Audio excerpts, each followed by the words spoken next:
Tonight you have two desserts, that which is at your table, and the wonderful treat of being with Secretary Madeleine Albright and former Congressman Vin Weber. Thank you. In your program, it talks about Vin's great career as a Republican leader in the House of Representatives and other things. But the thing about Vin Weber and Secretary Albright is they've become a dynamic duo. They even two-time us at the Aspen Institute occasionally and like work for the Council on Foreign Relations. But I think not since John McCloy dined alone has there ever been a pair that has done more bipartisan commissions. So thank you all for your service. You have a microphone, right? Great. Before we get into world events, you've been moderating a Socrates thing that talks about public diplomacy. You've been very involved in sort of this partisan divide we've had in America. I was wondering if you could talk about why this poisonous divide has happened and to some extent how we get our media separately. And those of you two are two of the few people I know who listen to media from both sides. And Vin, why don't you start by talking about your morning routine and the divide in America? Well, first of all, thanks very much. I'm here for a lot of reasons. I've been a trustee of the Institute since 2003, and I ran a program here in the 1990s on domestic strategy. So I've got a commitment to the Institute and your great leadership, but I'm mainly here because they said it was a night to honor Madeleine Albright, and I wouldn't possibly have missed Bravo. it. So, yeah, I think that we've got a lot of problems in our politics that reflect themselves in partisanship, but that are not just about political parties. And I told Walter, my morning routine, which is pretty boring, but I get up in the morning, I do my morning exercises and get dressed and everything, listening to Morning Joe. So I've listened to most of, and I'm religious about it. It drives my wife crazy. Then I get into my car when I'm in Washington for my 45-minute commute in, and by then I've listened to Morning Joe, so I listen to Fox and Friends. Same day, within an hour of each other, I would think I was on two different planets, listening to the same news reported on Morning Joe between 6 and 7:30, and Fox and Friends between 7:30 and 9. And it makes me think, I think, that I listen to both of these things, and I get the weirdness of it. My neighbors, one house will listen to one of those shows, and next house will listen to another one. They try to get together to talk, and they don't understand why the other one thinks that way. You probably see it at some of you at your family gatherings. I do at my family gatherings, where parts of my family on the left only think that what they've heard on Morning Joe or MSNBC or CNN is the truth. And my brother-in-law brings the Atlantic Monthly, and my other brother-in-law brings the Weekly Standard. And neither one it's not just that they disagree with each other. They don't really understand how the other side can possibly come to the conclusions they come to because they've never heard the other side of the story. I don't know how we deal with this because we believe in a free and independent media. I don't want to stifle the free press. We talked about this in your seminar this morning a little bit. How do we preserve democracy in the age of the internet? I think it's a real question, but I rebel against anything that tries to regulate the flow of information. But it's a serious, serious problem for our society, I think. Well, I have a similar routine. I probably don't behave as well in the car as you do. I listen to right-wing radio, and I yell and scream. I basically warn all of you that live in Washington not to get anywhere near me during that period. But I do think it's and the reason I do it is because I think it's very important to listen to what the other side or others are thinking. And I think the issue here is that we are getting our sources of information from totally different places. And so the question is, what is the effect of that? And I used to be, when I was a real academic, I did study the role of information in political change. And the purpose of it was really to find out where people got their information. This was for Czechoslovakia in 1968. But the issue really is you advocate that people get alternative sources of information, that it is, I hate to say this, but it is hard to figure out exactly what the truth is. And so what you try to do is to compare what some people know for what other people know in order to try to get at something that are not alternative facts. But it has gotten to be an entirely different story, and I do think that part of the problem has to do with ratings. I may have ADD, but I can't listen to breaking news, and a crawl that says something else, and flags and stuff waving around. And it's hard to concentrate on what you're getting. But I think that unless we figure out how to listen to each other, we are going to have a very hard time healing America. Yeah. Let me ask you, bravo. Let me ask you a tough question for this room. We're going to talk maybe later about Russia, hacking, Trump, all that sort of thing. But the bottom line is the Democrats lost this last election. Why? Well, there are lots of reasons. Let me just say, I did, in case you all are interested, I am a Democrat. But what was interesting, I did do a lot of campaigning. And what I found was that people were not totally tuning in on the issues, that they felt that what was going on in Washington did not really affect them particularly. And I think that the Democratic Party lost contact with our base. We are a labor-based party, and the fact that we did not pay that much enough attention to labor, and there is always By this labor, you also mean just working class Americans. Right, working class Americans, and that we got too involved with what people call identity politics, that Correct.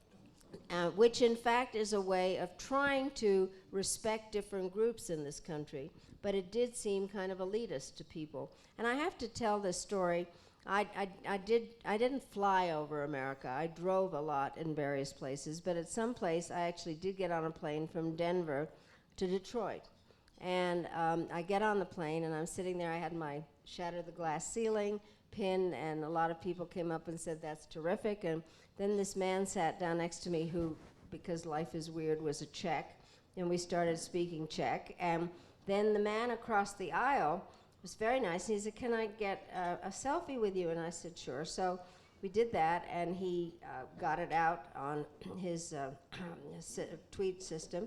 And then we started talking, and I said, "What do you do?" And he said, "Well, I'm a salesman, and I'm traveling from Denver to Detroit," and we just generally talked.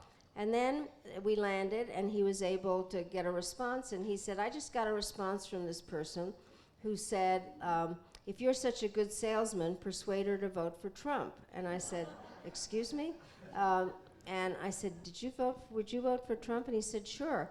And I said, "Why would you do that? He's a crook." And so then I thought, I can't say that.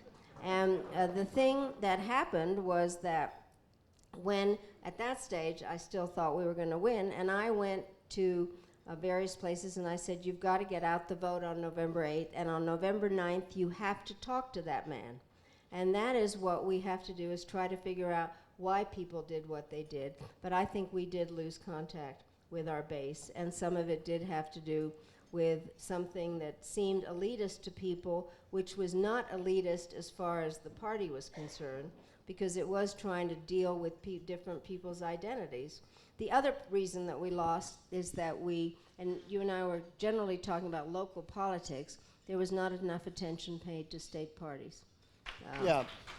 Well, not only that, I mean, with all due respect, Democrats lost the election, but they've lost, 2/3 of the state legislatures, 3/4 of the governors. What is then the resurgence of the Republican Party, and why has it been more in touch with voters? Well, I think that it's true. The Republican Party is in some ways stronger than it's ever been. In terms of the numbers of state legislators, the strength of the House of Representatives, the number of governors, the number of states that are totally controlled by one party, being the Republican Party. The Republican Party's probably never been stronger than that. Now, some of this is just the polarization of our parties recently, and the burden of carrying the White House, which the Democrats have had to do for the last 8 years, and we found that out in the off-year elections when the Republicans won all of their majorities. Republicans may find the same thing coming back to bite them starting next year. Carrying the White House is not an advantage if you're in an off-year election. But in particular, but I do think that, you know, when I heard a lot, I have two homes. One is in Fairfax County, Virginia, where everybody voted for Hillary. The other is in northern Minnesota, Cass County, Minnesota, where almost everybody voted for Trump, and it was not a Republican county before this election.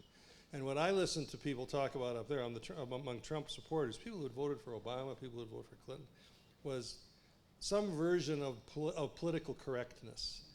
They were sick of being sneered at by President Obama, frankly, and by other Democrats. And I think Democrats at the local level just carried that burden. People thought, I really believe that all of us who care about this issue, and Democrats who care about winning back the presidency, can make a mistake by thinking this is purely an economic issue. I think there's an economic core to it. There's an economic core to most all of politics.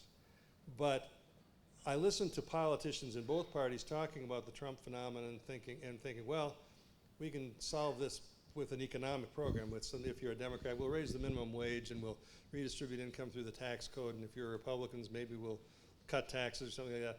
We say that because we at least know how the economic levers of policy work. I think an awful lot of the phenomenon that we're dealing with here, and it's not just here, but in Western Europe and the Brexit phenomenon, I was in Britain a lot before the Brexit vote, has to do with more than just economics. There's a cultural side to this that we don't want to come to grips with because there's no easy policy lever for us to pull to say we're going to address the fact that you feel alienated from the culture of your country. And that's what an awful lot of those people feel like.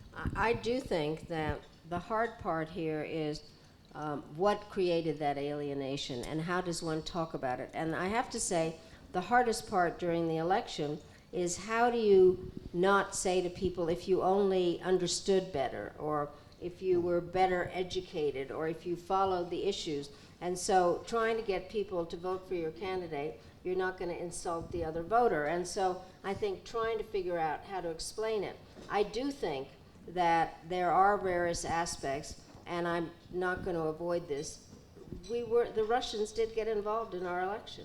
And I think that we have to realize what happened in terms of the way that technology was used. So I do think that we did lose the election for the reasons that I spoke about, but we can't forget about what some of the other aspects were and mistakes that were made, and the fact also that there is a sense in this country that, and the reason I think that a lot of the Republicans gained at various times is gerrymandering, and also a question about how do you deal with issues. People, the Freedom Party and Tea Party were elected to come to Washington to do nothing. Therefore, Washington got a worse and worse reputation, and President Obama and the Democrats were made responsible for that. So I think it's more complicated than saying what I said at first, just losing track of the base, but it really was a very complicated election. well, one of the things is that divided government people have been against because it paralyzed things, but now we don't have divided government, and yet the Republicans, which have both houses as well as the White House, haven't been able to pass significant bills. Explain that. Well, I'm not comfortable at all with where the two parties are right now. I think you have a Republican Party, my party, that is not one party. There's multiple parties. You've got the Freedom Caucus, Tea Party factions that are causing enormous problems to Mitch McConnell and Paul Ryan in trying to put together an alternative on health care. You got some moderate Republicans as well. You got the business community. They're not quite sure where they are. But I have to say, I don't want to level all the criticism of my own party. The logical response, I would think, from the Democrats in this time would be to try to grab the center and say, we're going to go to disenfranchised Republicans and try to moderate our policies. They're doing the opposite. The Democrats are moving off to the left, and Bernie Sanders won the last election as much as Donald Trump did because he got a party. Mm-hmm. But let me ask real quickly on health care. It seems obvious to me that centrist Republicans and centrist Democrats could easily find how you move the Affordable Care Act to the next phase you want. Why is that not even being discussed? Well, it may be before we get done with this ordeal. The Republicans, remember, made a promise to repeal Obamacare before Obamacare was implemented. And at that, if Obamacare was passed in 2010, if we'd repealed it in 2011, there would have been no dire consequences. But they maintained the promise of repealing Obamacare year after year after year as the program was being initiated. And so the lesson of healthcare, I tried to argue this with my Republican friends. I said, don't think ideologically about this. People have a pretty good ability to adjust in this country to whatever healthcare system is in front of them. And if you tell them, I've got good news for you, I'm going to really change that healthcare system, they're going to recoil. And when it was Clinton Care, they recoiled, 60% against it by the time that President Clinton took it off the table. Same thing was true of Obamacare. It cost them the Congress in all likelihood. But the status quo now is Obamacare. And Republicans don't understand that they are the ones saying to people who have managed to adjust to this status quo, we've got a deal for you. We're going to really change the system. People don't want big change. Well, plus it would knock with all, I mean, the Republican plan, it's not more than 20 million people off of health care insurance. Would you vote for that? Maybe. Why? It depends on how the rest of the bill would be structured. I don't think Republicans are willing to make an argument that there are important things to preserve in a competitive, market-oriented healthcare system, like innovation and choice and competition. I don't think that they're willing to make that argument. I don't think either party has been honest about the trade-offs in the healthcare system. I mean, we see it obviously when the Republicans talk about President Obama saying, you want your doctor, you can keep your doctor, blah, blah, blah, blah, blah. What he was basically saying was, we got great news for you. We're going to insure everybody and nobody's going to have to change anything. That was not true. Republicans have a positive message about innovation and choice and competition and a free market in healthcare, and maybe about premiums. I still believe that argument is true as well. But they're not willing to say the other side of that, which is, but we're not going to be able to insure everybody through the government. We're going to have to pay that price. Nobody wants to pay any price for the kind of healthcare system that they're being delivered. Mm-hmm. Let's turn to foreign policy. Thank God, because I'm out of my depth. I'm not going to make you figure out Medicaid extensions. I think either you or Dennis Rodman are our most prominent Americans who've actually been to North Korea. But he got invited back. I know, he got invited back. What pin did you wear, by the way? I'm curious. I wore a very large American flag. Okay, good. Yeah.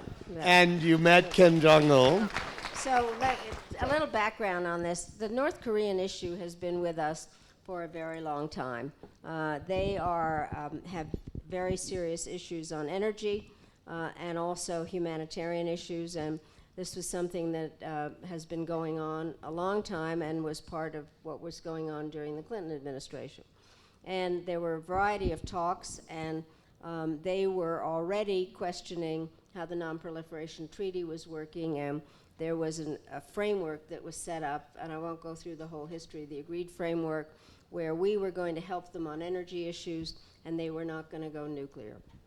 What happened was that things kept getting worse, and President Clinton asked Bill Perry, who was ex-Secretary of Defense at the time, to review our whole policy and figure out what had to be done. And it was one of those, he went to North Korea and talked about the fact that it was fork in the road time. They either could negotiate or we would be prepared to use force.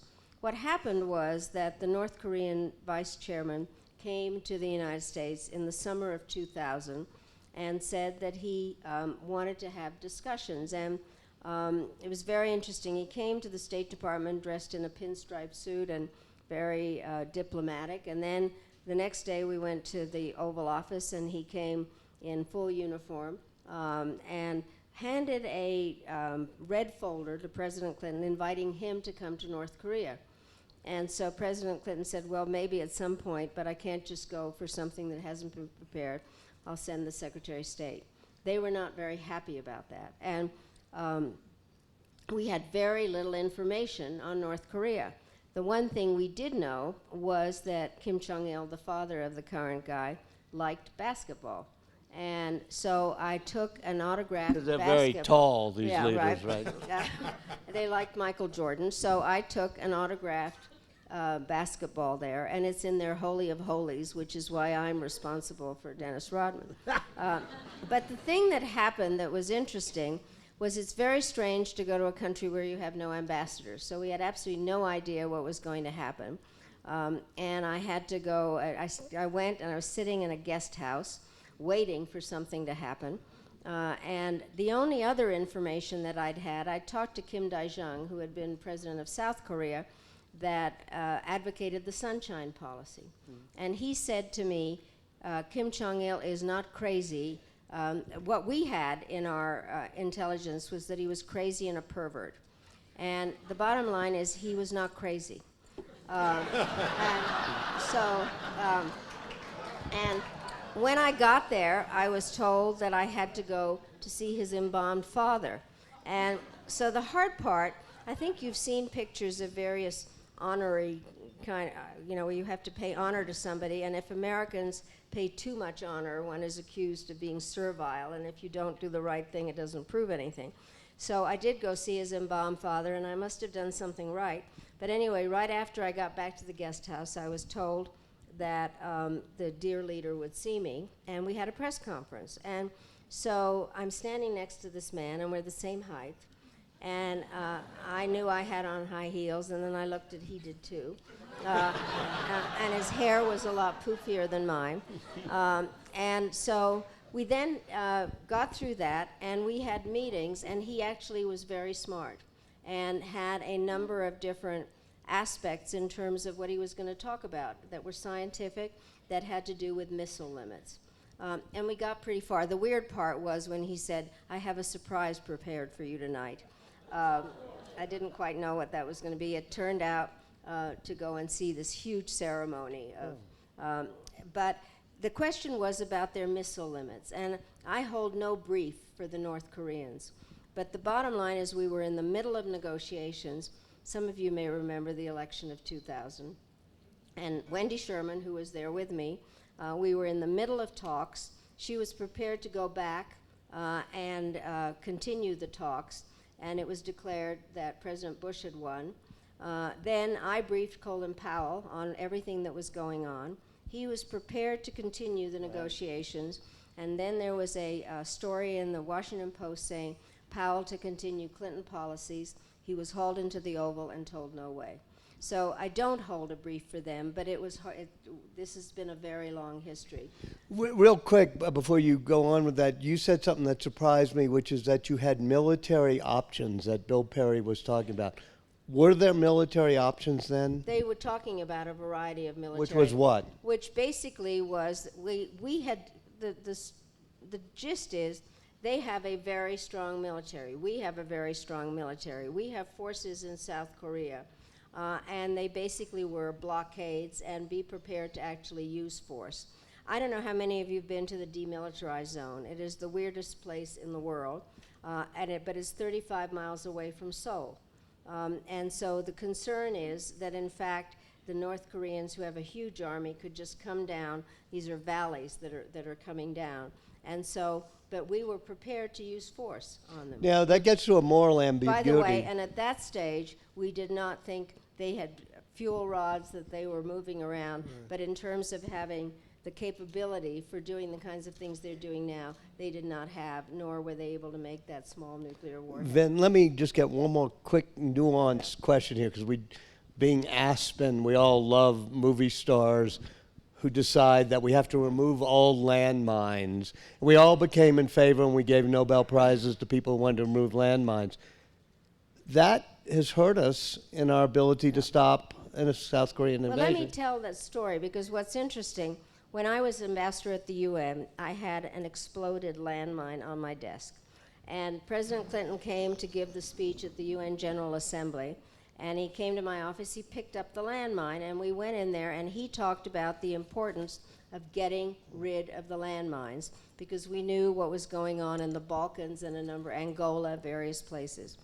What happened was negotiations began to go forward on the landmine treaty, and for whatever reason, we did not participate full time in it. And there were a lot of definitions about what smart and dumb mines are. In the end, we were not able to support the landmine treaty, especially because General Shalikashvili, who I admired greatly as chairman of the Joint Chiefs, he said, you people don't understand, we need those landmines in those valleys that come down from the demilitarized zone so that they don't get into Seoul. And so there is this kind of knee-jerk thing that every landmine is bad, but if you're going to have a treaty, you need the Pentagon to be with you, and they were opposed to it They were for probably those right. reasons. And I just want to add, I was on the Secretary of Defense Policy Advisory Board when Bob Gates was Secretary, and we reviewed these options in North Korea. And there is, obviously, we have a contingency plan to defend South Korea if the worst should happen. But besides the fact that a lot of people in South Korea would get killed almost regardless, our defense of South Korea, you talk about all these troops coming down these narrow mountain passes, that's an advantage for us in that it allows us to slaughter hundreds of thousands of them relatively easily. This was put to me by military people in the most negative terms, in the sense that we don't want to do that. We don't want to be in a position where the only way the American military can defend our allies in the South is with one of the worst, bloodiest conflagrations in the history of military fighting, which says those mines would have been life-saving. Yeah. Well, when you put those numbers, that would actually be probably the greatest military Yeah, slaughter in history. probably. And do you think Well, there's they got the third largest military on the planet now. do you think there's any military option to South Korea, the Korean situation? I trust Secretary Madison. He doesn't think that there really is. But you know, you were an advisor anyway. President Carter decided there was a modest option to rescue the hostages in Iran. President Trump doesn't have a lot of experience in this world. Maybe he'll decide there's an option. I can't believe we will try an all-out attack because the consequences are pretty well known.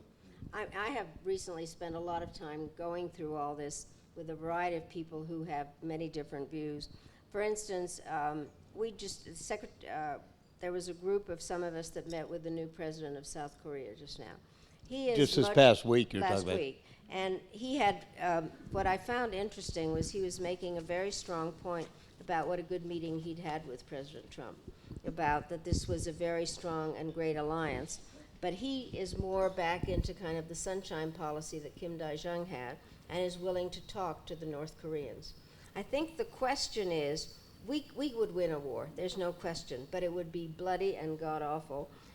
And the truth is that if they were to use a nuclear weapon, we would nuke them right away. I mean, so they would be. Do you think they're subject to deterrence? Well, that's the question.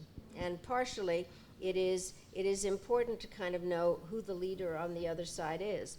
And we don't have a lot of this goes back to what it's like when we don't have an embassy somewhere, when we can't know who the leader is. How do you analyze it? What is our human? What could the knowing Chinese do to help us?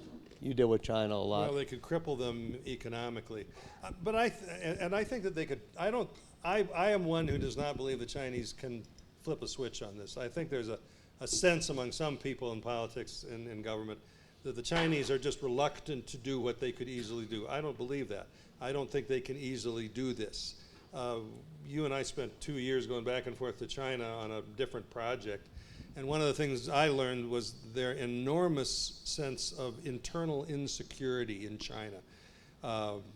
They're worried about their borders in all sorts of ways. They're terrified of the notion that there may be a collapse of the North Korean economy and millions of refugees spill over into their country. And I don't think that they can simply change the equation in North Korea as much as we would like them to try to do so. I don't think that there is a very good option for us to win in North Korea. I do think that the Chinese are our best bet, but they are exactly afraid of refugees coming in. What they are afraid of is the collapse of the North Korean regime. So the question is whether one, this is just a question, can guarantee that we are not in for regime change with North Korea. But we are in for regime change, and so should they be. But let me make a point that we need to. I agree with that, and I think the threat is every bit as bad as everybody says it is, and maybe we have to do something about it. But keep in mind what we're talking about now when we say, the president says, anybody else says, we must stop this threat. Understand what we're saying. We must stop this threat to the United States in spite of the fact that our allies in the region are a hell of a lot more ambiguous about that than we are. The South Koreans surely do not want us to attack the North.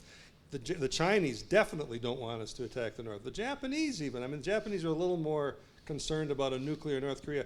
But we would be going to war with North Korea for us at their expense, or at least that's how our friends in the region would see it. I happen to think that it would be useful to talk with the North Koreans. I don't think that talking is a gift. It is the way that one can try to sort out what some of the issues are. I have to say, I've negotiated something with this Vice Marshal Cho, which was no hostile intent, that we did not have a hostile intent against the North Koreans. That was abrogated. And part of the problem is that they, and again, I hold no brief for them, but we have walked back and forth on things. I do think that I wouldn't be opposed to having 6-party talks, because then the Russians and the Chinese and the Japanese and the South Koreans would be there with us. And it would push on the point you're making, whether the North Koreans believe in deterrence. We are willing, I think it's important, actually, because we're in our seminar, we're talking about the National Security Toolbox. The bottom line is it doesn't hurt that all options are on the table, because a lot of this is psychological, but I would not leave out diplomacy. I'm going to do real quickly on Russia with you, but then I want to open it up so people can ask questions. But I've been sort of on a media diet, which means for the past week I've tried to tune out and not turn on TV or anything. You're just thinking So about I am not. Leonardo, right? I am not quite sure what happened in the Putin-Trump meeting in terms of him conceding or not conceding that there was Russian interference in our election, and what do you think should be done? Well, the setup for this meeting, in my view, was the media and the president's critics saying, will he bring up Russia? Will he bring up Russia? Will he bring up election interference? Well, so he did bring it up. That wasn't really the question. The question was, what are you going to do in the future, and are you going to stop it? And the president brought up Russian interference in the election. That's very clear, and was able to say that basically that in a way that he had answered his critics who said he wasn't going to bring it up. I think what happened, if you look at the different reports, he brought it up probably more than once. Secretary Tillerson said he brought it up multiple times. Putin basically said that too. And Putin came back and denied that they had any interference in the Russian elections. And that's where the agreement sort of breaks down. Putin says the president accepted his version of that, and Tillerson says, no, we didn't accept it. We just said we're going to move on to other topics.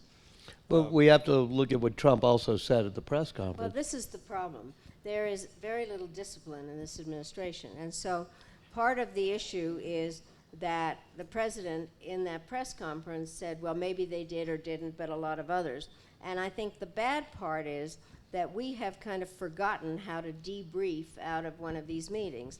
And I am here to testify, having dealt with him. Sergei Lavrov is one of the smartest, trickiest people that exist. And he goes out there and says that the result of the meeting is that President Trump accepted the explanation, whereas our people have to go back to a very kind of vague statement by Secretary Tillerson saying, what you just said, Vin, but also that we have to move forward now. And then the record is of the president saying what he did. The bottom line is, I think what the Russians are doing is unbelievably dangerous to democracy generally. I've just been with NDI in Ukraine and Georgia, but Ukraine, the whole false information aspects that are going on. What Putin wants is to disrupt democracy. That is his goal. And you guys need to read Nick Kristof today. Putin won that discussion. And he got the kind of respect he wanted. And while I think it's kind of interesting that they're working on some Syrian ceasefire, what has happened is that the Russians are now our equal partners in dealing with the Middle East. And I think we've got to be careful about what they're doing. And real quickly, one of the things I try to do when I think about the partisan divide and the poison is do the counterfactual. Like if the other side had done this or it happened to the other side, would I feel the same way? What confuses me is that you could easily do the counterfactual and imagine Russia interfering in an American election to get a Democrat elected. And let's say they had done that to get... Yeah, and let us say they did that to get Obama elected, then Obama had paid obeisance to the Russians.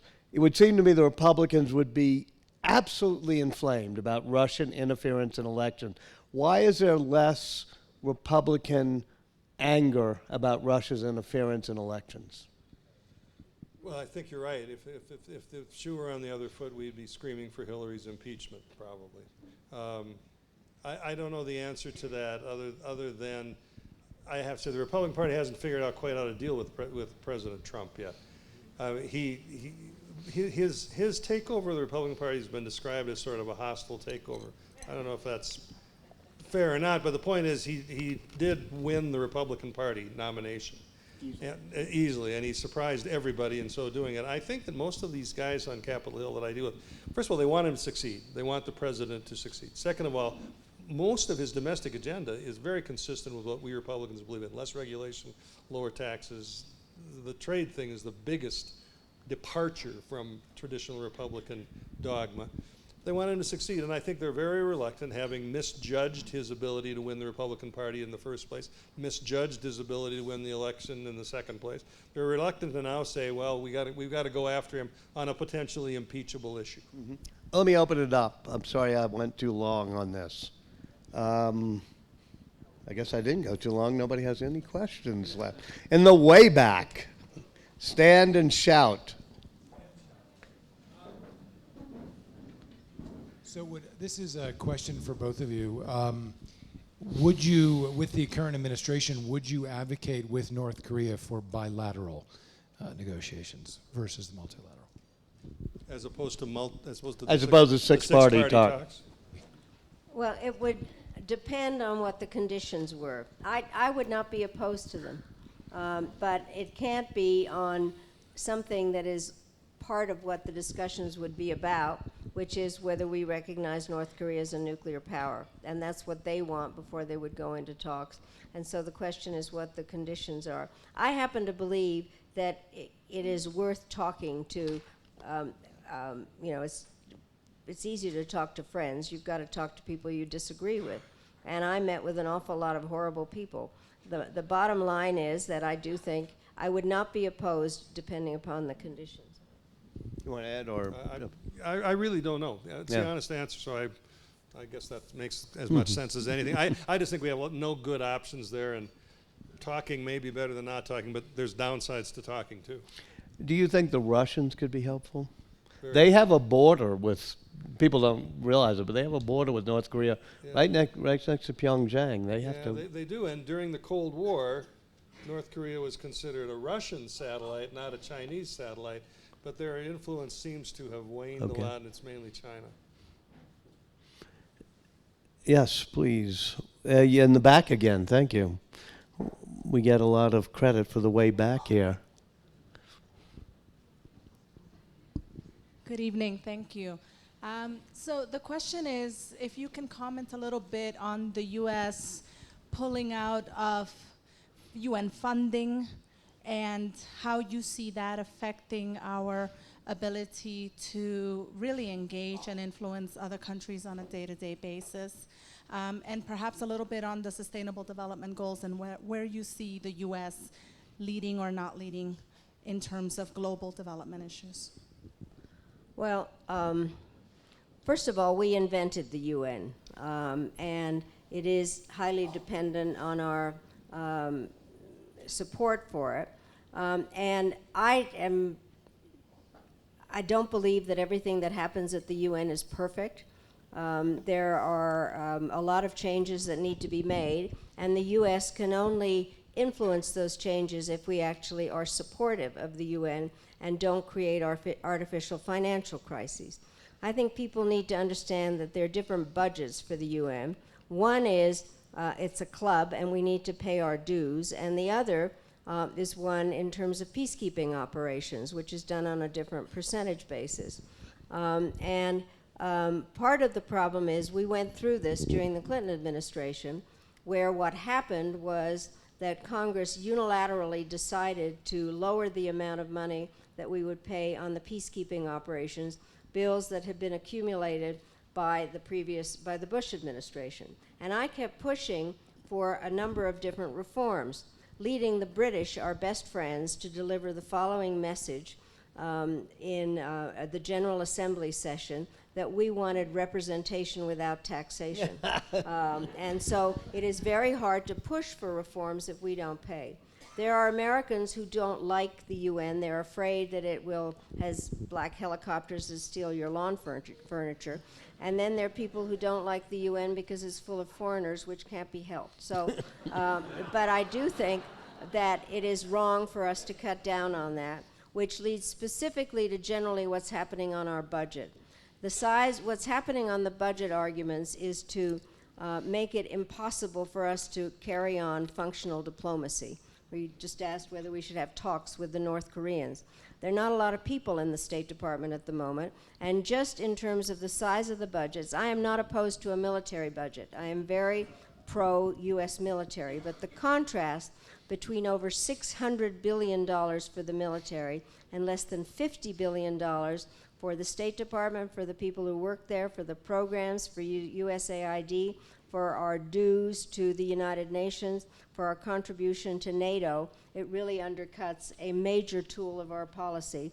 And fortunately, there are Republicans on the Hill that are very supportive, and I've been up testifying on this, who really understand that this skinny budget that has been proposed is impossible in terms of America's power. And we don't do we have an assistant secretary for the Far East? No. I mean, it's kind of hard to open talks. Or the Middle East or any place else. Yeah, but the Far East is we what... have Jared and we have Ivanka. Okay, I won't go there, yes. Ray Suarez. Can I just explain something? I have traveled abroad a lot, and I have controlled myself because it is it's wrong for a former diplomat to be critical of your government when you're abroad, so I'm taking it out on you guys.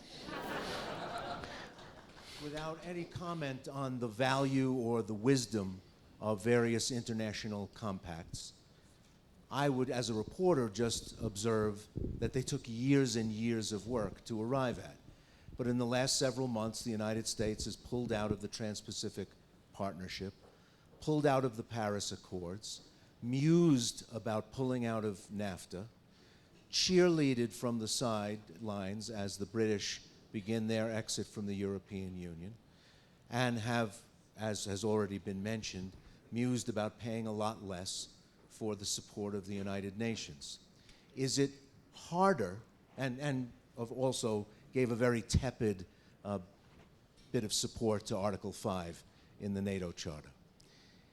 As a practical matter, does it get harder to ask other countries to do hard things when, after years of negotiation, the United States just says, not, let's take another look at this, but we're just out? And talked about it even with the hammer and tongs, difficult years of negotiation that it took to arrive at the Iranian nuclear deal. The very, very loose talk about just pulling the United States out of it as if it was a bilateral treaty, and it's not. Does Madeleine? it get harder as a practical matter to do diplomacy? I think much, much harder, because a lot of it is based on very detailed hard work, but also on confidence that things will be lived up to. It has never been easy to negotiate on behalf of the United States anyway because of the rule, because Article 1 does give the Senate the advice and consent on treaties, which is why a lot of things happen as agreements, but you still need to get implementing legislation and money for doing things. So those of us that have been in the executive branch always have to explain our process, and we get people to understand it. But if we then, having gone through it and gotten to the end of it, then decide we're going to pull out, makes it really hard in terms of getting the next one set up. The thing that I think is very hard to explain at the moment, I am, as I said earlier, a grateful and proud American, and I do believe that the United States is the major country in the world. And President Clinton used to say we were indispensable. He said it first. I said it so often. that it became identified with me. There is nothing about the word indispensable alone. It just means that we need to be engaged, and that is good for U.S. national interest. And what bothers me is that we are seeing the pullout from treaties and trade agreements and various things as something that's damaging to the U.S., when it needs to be explained that we get a lot out of them because we don't have to do things by ourselves. So we have been the indispensable nation. I think we're about to be a dispensable nation. I'm going to let Vin have the last word of the evening, but let me real quickly, because Ray raised it. One of the things that hasn't happened, even though Trump promised he'd do it on day one, is pulling out of the Iran agreement. Do you think the Iran agreement will hold?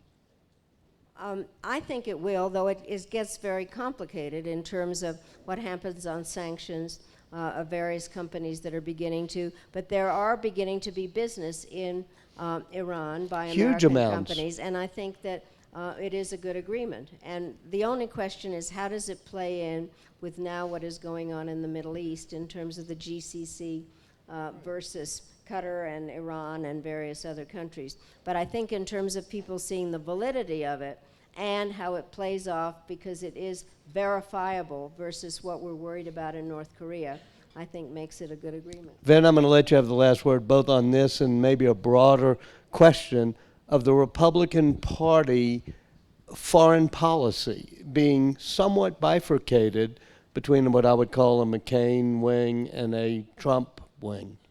I would say, I think that it's a mistake to assume too much going forward about where this administration's international policies are going to end up.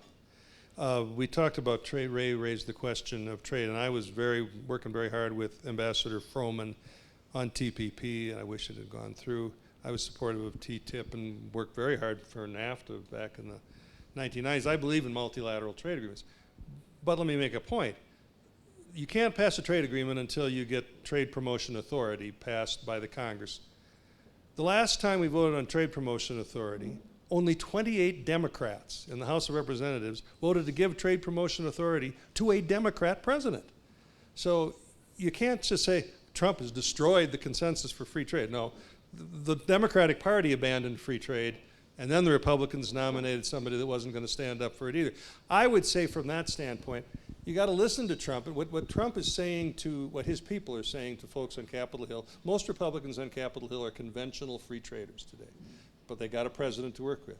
And the Trump administration is saying to them, we're not protectionists, give us a chance, we want to try a new strategy. We have done successful bilateral deals in the past. You know, I think that there are good reasons why we've moved to multilateral trade deals, but it's not as if it's impossible for us to try to do a deal with Japan, a deal with Britain, maybe other, and continue to move toward a liberalized trading order, not through the multilateral agreements that we've been supporting, but through a bilateral strategy. It doesn't make sense to me to simply assume this is going to be a protectionist administration and give up on their strategy for trade liberalization. When if you go to the Congress, there's very little support in the Congress, none in the Democratic Party for trade liberalization anyway. And do you, go ahead, Madeleine, then I'll let you have the If final I word. could just get back on how we started this, which is what happened to the Democratic base. And it's labor-based, and the labor unions did not like trade agreements. And I think that the problem comes down to the fact is that we have not assumed or adjusted enough to developments in technology, which goes back to where do we go in the 21st century in terms of our employment records, our education, who's in charge, because I testify to this fact is that we always needed the Republicans. NAFTA, we had to, President Clinton and Vice President Gore and I worked very hard on it, but ultimately we needed the Republicans. Democrats are not good on trade because of what we were talking about in terms of the laborers. Right. And so we have to figure out what happened in terms of our employment and labor. Can we conclude on a different note than Yeah. my high-minded thing about the Republican Yes. Party? Laura Lauder made a reference to a nickname of Secretary Albright's and it needs more attention than this, because I've told Madam. I have told this story about her or asked her to tell it so many times. I just want to hear it one more time. All right, this will be the finale, Okay. the Madam So, Cojones.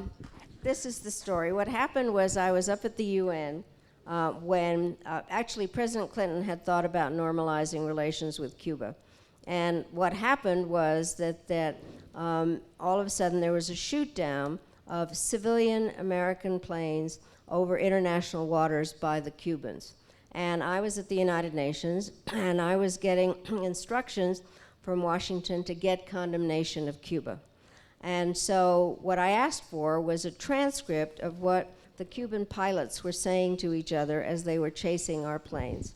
And it was really unbelievably bloodthirsty, and everything was in English except one word.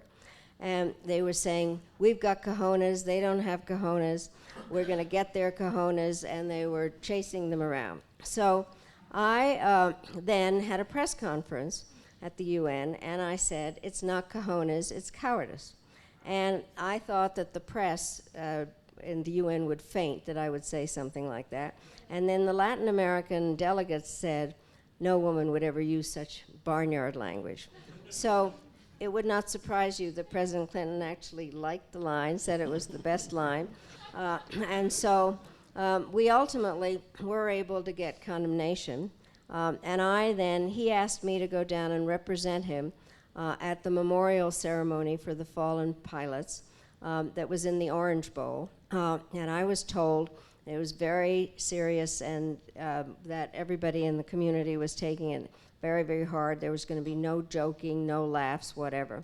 So I walk in through the tunnel that the dolphins come through, and all of a sudden 60,000 Cuban Americans stood up and said, Cuba Libre, Madam Cojones. And to this day, I am known as Madam Cojones in Miami. And that way in Aspen, too. Thank you very much.